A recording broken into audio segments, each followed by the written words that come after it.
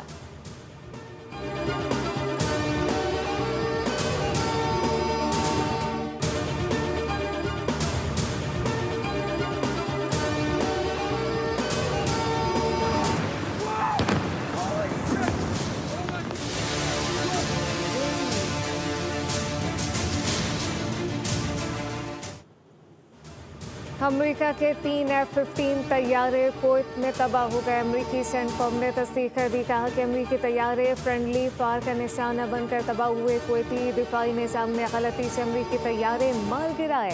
तैयारों में तमाम 6 पायलट महफूज हैं, जिन्हें अस्पताल मुंतकिल कर दिया गया। उधर ईरान ने कुवैत में अमेरिकी फौजी अड्डा तबाह कर दिया। बहरीन में मौजूद अमेरिकी फौजी अड्डे पर भी ड्रोन हमलों से शदीद नुकसान पहुंचा। ईरान ने दावा किया कि खत्ते में मौजूद अमेरिकी फौजी अड्डों को निशाना बनाकर बड़े पैमाने पर नुकसान पहुंचाया।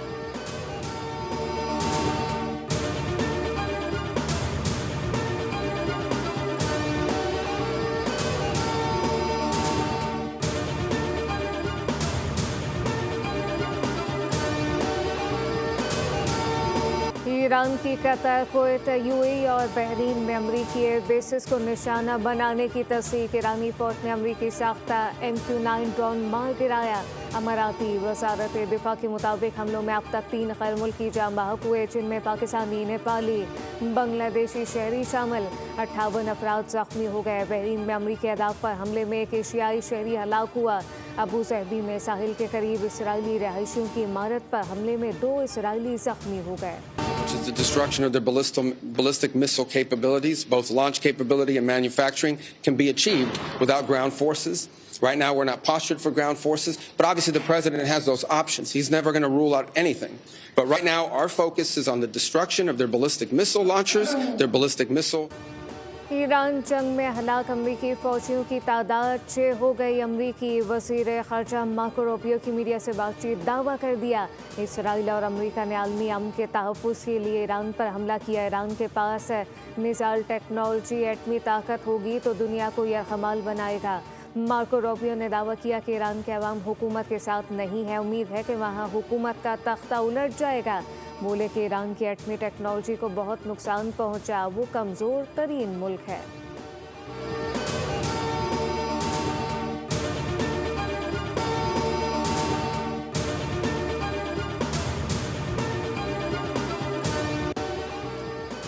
ईरान पर बड़ा हमला होने वाला है। अमेरिकी सदर डोनाल्ड ट्रंप की धमकी, कहा कि ईरान को दोबारा मिसाइल प्रोग्राम शुरू न करने की वार्निंग दी गई, उसे नज़रअंदाज किया गया। ज़मीनी फौज भेजने की ज़रूरत पड़ सकती है। ईरान की मिसाइल सलाहियतों को तबाह कर रहे हैं। अमेरिकी एहलकारों की हलाकत पर अफसोस है।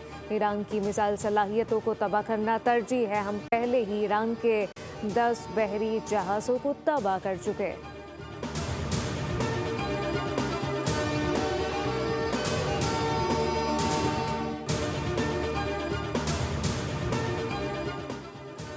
ट्रंप का अमेरिका फर्स्ट का नारा इसराइल फर्स्ट में बदल चुका है। अमेरिकी फौजियों को इसराइल के मफादात की खातिर कुर्बान किया गया।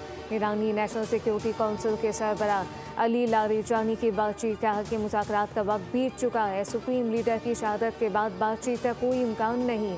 हमारी बहादुर अफवाज ने हमेशा अपने दिफा में हथियार उठाए। ट्रंप के खुद साख्ता ख्यालात ने मशरिक़ वस्ता को अफरा तफरी में धकेल दिया।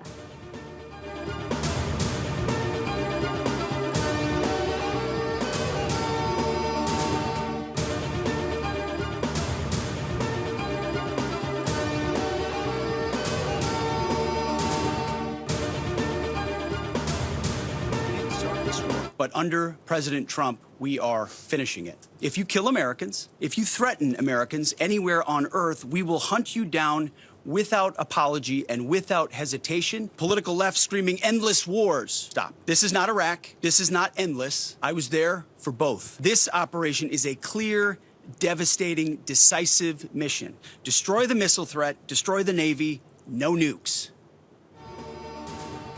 अमरीकी वज़ीर दिफा का ईरान में फ़ौज उतारने का इंदिया। न्यूज़ कॉन्फ्रेंस में कहा अमरीका को मज़ीद अमवात के लिए तैयार रहना चाहिए। मिलिट्री अहदाफ मुकम्मल तौर पर हासिल करने में वक्त लगेगा। ये कोई आसान मरहला नहीं। हमले का मकसद ईरान की हमला करने की सलाहियत ख़त्म करना था। गैर दानिशमंदाना इक़दाम नहीं किया जाएगा।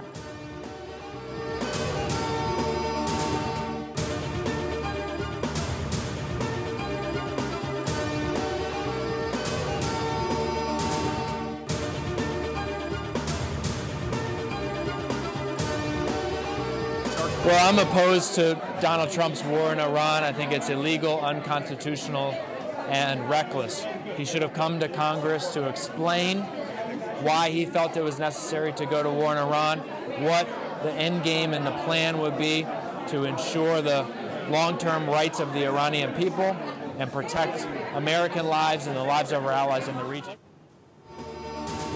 ईरान पर हमला सदर ट्रंप की गलत हिकमत अमली है। जंग शुरू करने से पहले सदर को अमरीकी ऐवान नुमाइंदगान से रुजू करना चाहिए था। अमरीकी रुकने कांग्रेस जेम्स की पोल से बातचीत, कहा कि अमरीका को ईरानी अवाम और अमरीकी शहरियों के तहफ़्फ़ुज़ को अव्वलीन तरजीह देनी चाहिए। जेम्स ने कहा कि अमरीका से इमिग्रेंट को निकालने का अमल फौरी तौर पर रोका जाए।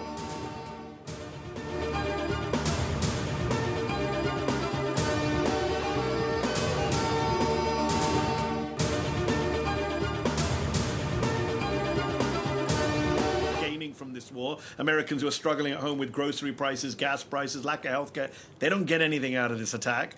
The Israelis clearly do. And of course, Epstein. Jeffrey Epstein is the elephant in this room. The idea that this isn't about distracting Epstein, I'm sorry. अमेरिकी सदर ट्रंप ने एप्स्टीन फाइल के डर से ईरान पर हमला किया है। सवालात उठने लगे। मारूफ एंकर मेहदी हसन ने अहम इंकशाफात कर डाले, कहा कि अमेरिकी महंगाई से तंग है। उनको क्या ज़रूरत पड़ी थी कि ईरान पर हमला करें, लेकिन इसराइल चाहता है कि ईरान पर हमला हो। जेफरी एप्स्टीन भी ईरान पर हमले का ख्वाहिशमंद था।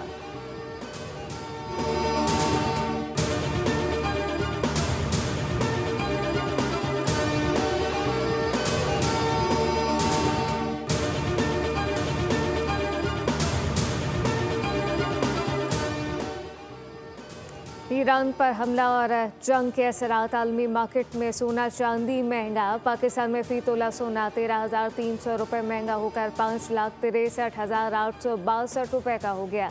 चांदी की फ़ी तोला कीमत 188 रुपये बढ़कर 10,050 रुपये हो गई।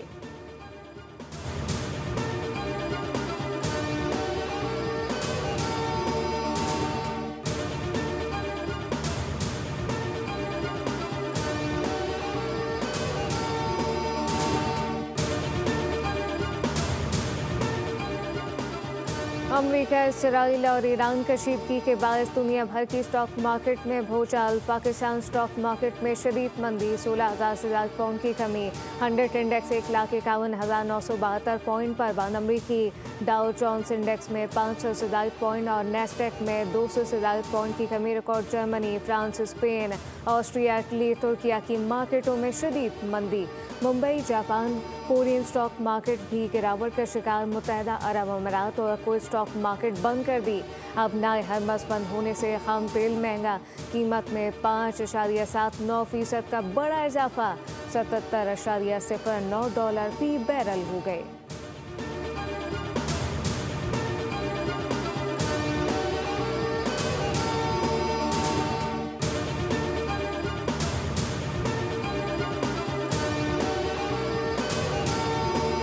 Spirit to strongly condemn the war being waged on Iran.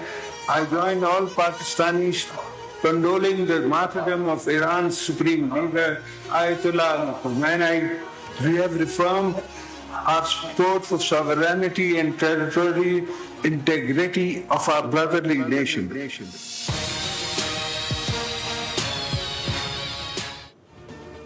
Parliament के मुश्तरका इजलास में ईरानी सुप्रीम लीडर आयतुल्लाह अली खamenei समेत दीगर शोहदा के लिए फातिहा खानी। सदर के खिताब के दौरान अपोजिशन का एहतजाज। सदर ने कहा कि कौमों का इम्तिहान सिर्फ बहरानों में नहीं, अहम मोड़ पर होता है। 2025 पाकिस्तान के लिए एक फैसला कुन मोड़ साबित हुआ। 2025 की पहचान मार्का हक में शानदार कामयाबी है।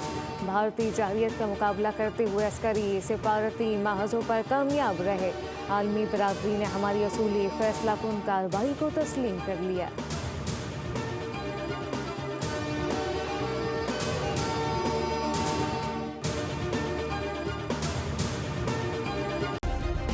सब्सक्राइब करें और बेल दबाएं ताकि कोई खबर रह न जाए।